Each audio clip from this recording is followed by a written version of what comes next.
शुभविवाह या मालिकेच्या 13 एप्रिलच्या भागामध्ये फायनली अशी घटना घडलेली आहे की सत्यामध्ये भूमीला धक्का बसलेला आहे आणि तिची स्मृती परत आलेली आहे।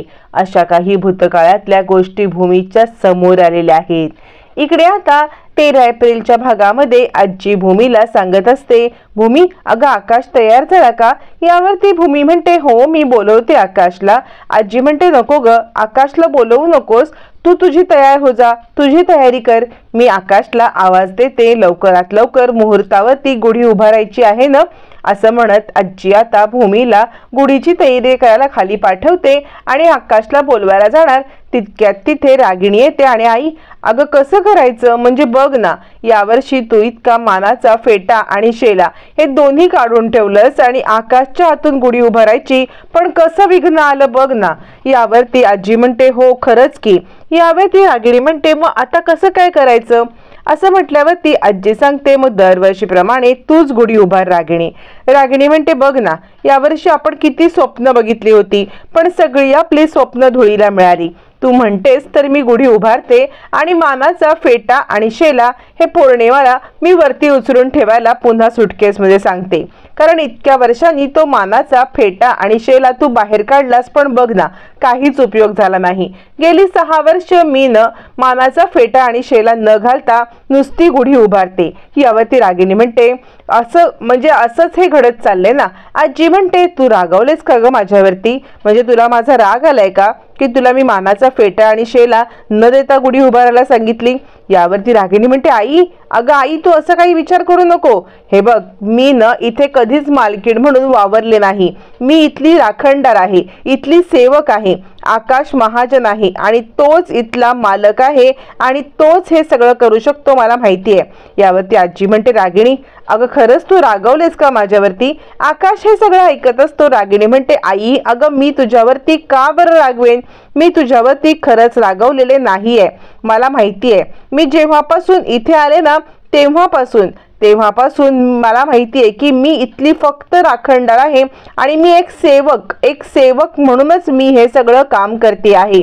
यावरती आता आकाश हे सगळं ऐकत असतो आणि आकाशला हे ऐकायला जावं म्हणूनच रागिणी हे सगळं मोठ्या मोठ्याने बोलत असते आणि म्हणते, आई तू मनात असा विचार अजिबात आणू नकोस की या सगळ्यामध्ये मला कसलाही राग आलाय। अगं खरंच नाहीये, महाजनांचा जो खरा वारस आहे तोच ही गुढी उभारणार। मी आत्ता पौर्णिमाला सांगून न मानाचा फेटा आणि शेला वरती ठेवते। असं म्हणत ती तिकडून निघून जाते। आकाश हे सगळं ऐकतो। मग आता आजी आकाशच्या रूम मध्ये येते। त्यावेळेला आकाश आजीला म्हणतो, कसं आहे ना आजी, मला असं वाटतं आपण या सगळ्याचा विचार करायला पाहिजे आणि हाच रागिणीचा डाव असतो। इकडे आता भूमी रांगोळी काढत असते। रांगोळी काढत असताना तिला मानसी सगळी तयारी करून देत असते। त्यावेळेला भूमी सांगते, अगं मनू आतून तो दिवा आणायचा राहिलाय। मग मात्र मानसी सांगते, अगं पौर्णिमा ताई तो आतून दिवा आण ना। पण पौर्णिमा फोटो काढण्यामध्ये बिझी असते आणि त्याच वेळेला मग मानसी म्हणते, नाही मी जाते। तोपर्यंत रागिणी येते आणि म्हणते, बघितलंस का किती छान वाटतंय आजचा दिवस ते, म्हणजे आज मी मानाचा फेटा आणि शेला घालून गुढी उभारणार आहे। तू आता बघशीलच थोड्याच वेळामध्ये आता आकाश येईल आणि तो सांगेल की आत्या गुढी उभारणार आणि ते पण मानाचा फेटा आणि शेला उभारूनच। बघ बरं आता कसं होतंय ते, एका महाराणीच्या थाटामध्ये मी हे सगळं करणार आहे। यावरती अभिजित म्हणतो, आई जर का तू महाराणी असशील तर मग मी राजकुमारच झालो की। यावरती मग मात्र आजी म्हणते, ये रागिणी इकडे ये। असं म्हणत आजी आता समोर येते। रागिणी आता इकडे अभिजितची दृष्ट काढत असते। भूमी सांगत असते, अगं मनू बघ ना, खाली रांगोळी काढले त्यातला ना तो दिवा आहे, तो न दिवा संपला आहे। मला असं वाटतंय तो दिवा संपलेला मला पुन्हा चालू करायला पाहिजे, कारण कसं आहे गुढी उभारताना असा हा अपशकुन झालेला चुकीचा आहे। असं म्हणत भूमी खाली जाते आणि आता इकडे तो दिवा लावण्याचा प्रयत्न करत असते। तोपर्यंत रागिणी वाट पाहत असते, ती म्हणजे आजीची आणि आकाशची इकडे येऊन तिला सांगण्याची। आणि त्याच वेळेला आकाश येतो। रागिणी म्हणते, चला गुढी उभारायची आहे ना। आकाश चल आपण गुढी उभारूया। यावरती आजी म्हणते, अगं रागिणी थांब, म्हणजे आकाशला तुझ्याशी काहीतरी महत्त्वाचं बोलायचं आहे. यावरती रागिणी म्हणते, आजी अगं जे काय बोलायचं आहे ना ते नंतर बोलूया आई आपण. यावरती आजी म्हणते, नाही ऐक जरा आकाशला काय म्हणायचंय ते. यावरती आकाश म्हणतो, हे बघ आत्या, मला असं वाटतंय की यावर्षी सुद्धा तूच गुढी उभार.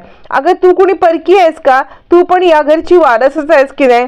मानाचा फेटा आणि शेला हे पांघरून तू गुढी उभारावी असं मला वाटतंय आणि माझा शब्द तू मोडणार नाहीस याची मला खात्री आहे. यावरती रागिणी म्हणते, आकाश अरे असं काय करतोयस. यावरती आजी म्हणते, रागिणी तू आता आकाशचा शब्द मोडणार का. यावरती आता नाटक करत रागिणी म्हणते, ठीक आहे तुम्ही सगळे म्हणताय तर मी ही गुढी उभारायला तयार आहे. असं म्हणत रागिणी आता गुढी उभारण्यासाठी पुढे जाते आणि आता तोपर्यंत ती सांगते की मी आत्ताच्या आत्ता पौर्णिमाला फेटा आणि तो शेला हे दोन्ही गोष्टी काढायला सांगते. पौर्णिमाला जिथे काढायला सांगितलं तर तिथेच हा मूर्खपणा झालेला असतो. पौर्णिमा ते दोन्ही घेऊन येते पण तिचं अर्ध लक्ष काही तिच्या मोबाईलमध्ये बाकी कशामध्ये असल्यामुळे तो फेटा आणि शेला खाली पडतो आणि तो खाली पडून भूमीच्या अंगावरती येतो आणि आता भूमी ते पाहतच बसते.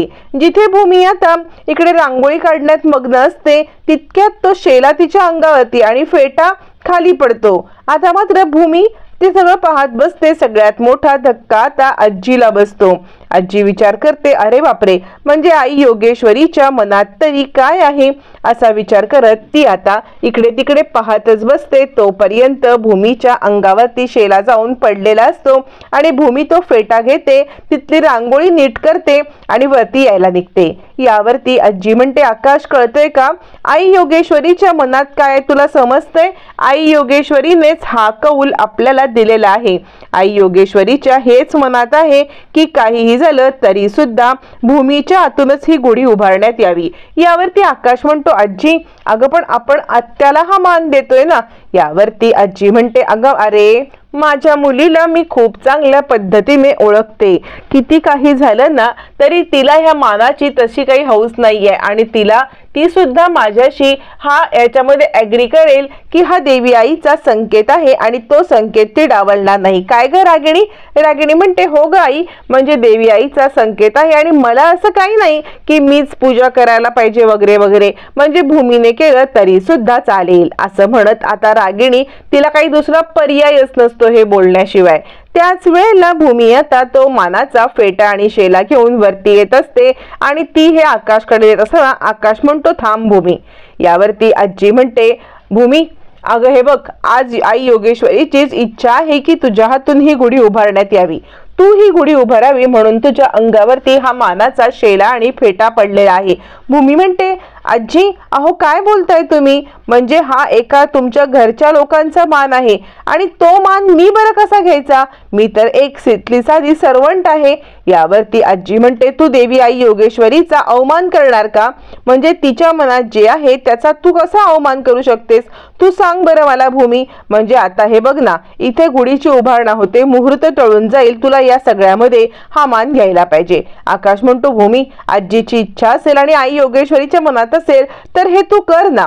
आता हो ना ही करता करता भूमी या सगळ्याला तयार होते आणि फायनली भूमी म्हणते, ठीक आहे मी ही गुढी उभारायला तयार आहे. आजी खूप खुश होते आणि ती मनातल्या मनात विचार करते, खरं सांगायचं तर आकाश म्हणतो तेच खरं. आई योगेश्वरीच्या मनात जे आहे ते आई योगेश्वरी तिच्या मनातलं करूनच घेते. इकडे पौर्णिमाचा नुसता जळफळाट होत असतो आणि हे काय सगळं आपलं भूमीला सगळा मान मरातप. इकडे आकाश हळूच आजीला म्हणतो, मी तुला म्हटलं होतं ना की माझ्या आधी आई योगेश्वरीच्याच हे मनात आहे की भूमीने गुढी उभारावी. बघ प्रत्येक गोष्ट भूमी माझ्याकडून म्हणजे भूमीकडून आई योगेश्वरी करूनच घेते. आजी म्हणते, हो रे बाळा हो. म्हणजे तुला मी एक गोष्ट सांगू का, आता तू काय कर माहितीये का, भूमी गुढी उभारत असताना तिच्या बाजूला उभा राहा आणि तिला ज्या ज्या गोष्टी हव्यात ना ते दे, म्हणजे तुमच्या दोघांच्या हातूनच गुढी उभारली जाईल की. आकाश म्हणतो, आजी खूप हुशारच आहेस हा तू. असं म्हणत आकाश आणि आजीच्या कानगोष्टी चालू असतात. पण इकडे नियतीच्या मनात काहीतरी वेगळंच असतं। नियती आता मात्र आकाश आणि आजी आणि भूमी या तिघांनाही न्याय मिळवून देण्यासाठी सज्ज असते। आजी आता भूमीला घरामध्ये सगळ्यांची कपाटाची आवरावर करण्यासाठी सांगत असते। ज्या वेळेला आजी आता मात्र भूमीला हे सांगते, मग भूमी तडक रागिणीच्या रूम मध्ये पहिली जाते। रागिणीच्या रूम मध्ये आता मात्र इकडे भूमीने सगळं तिचं कपाट उपसलेलं असतं आणि त्याच वेळेला तिच्या हातामध्ये एक फाईल लागते। तोपर्यंत धावत पळत पौर्णिमा येते, अहो आई चला, तुमच्या रूम मध्ये भूमी गेलेली आहे। म्हणजे आजीने सगळ्यांच्या कपाटामध्ये आवरावर करायला तिला सांगितलंय, म्हणून भूमी तुमच्या रूम मध्ये गेले आणि तुमच्या रूम मध्ये ती फाईली चाळते। तुमचं आता काही खरं नाही, लवकरात लवकर चला इथून, असं म्हणत आता मात्र इकडे पौर्णिमा रागिणीला घेऊन जाते। तोपर्यंत भूमीच्या हातात प्रॉपर्टीचे पेपर भेटतात आणि प्रॉपर्टीच्या पेपरवरती आपली सही। भूमीला काही कळतच नाही आणि ते पण भूमी महाजन म्हणून, हे कसं शक्य आहे? भूमीला आता मात्र जबरदस्त धक्का बसतो। या सगळ्यामध्ये भूमी महाजन आपलं नाव आणि का आपल्या नावाने सही असेल? भूमीला धक्का बसतो आणि ती खाली कोसळते। तितक्यात आता आकाश आणि आजी तिकडे सगळेजण येतात। भूमी भूमी असं म्हणत आकाश तिकडे येतो, तोपर्यंत भूमी खाली कोसळलेली असते। मग मात्र भूमीला शुद्धीवरती आणण्यासाठी डॉक्टर बोलवले जातात। भूमी शुद्धीवरती येते त्यावेळेला आकाश म्हणतो, भूमी अगं काय झालं होतं? यावरती भूमी म्हणते, मी न आत्यांच्या रूम मध्ये प्रॉपर्टीच्या पेपरवरती माझ्या सह्या बघितल्या भूमी महाजन म्हणून। एक तर आता दोन गोष्टी घडलेल्या असतात, रागिणीने प्रॉपर्टीचे पेपर बनवून घेतलेत हे आकाश समोर आले आणि भूमीला आपल्या सह्या दिसलेल्या आहेत। या सगळ्यामुळे भूमी समोर खूप मोठं सत्य उघडकीला आलेलं आहे। फायनली भूमीला सगळं आठवलंय आणि भूमी आता आकाशला काय सत्य सांगणार पाहणं रंजक ठरणार।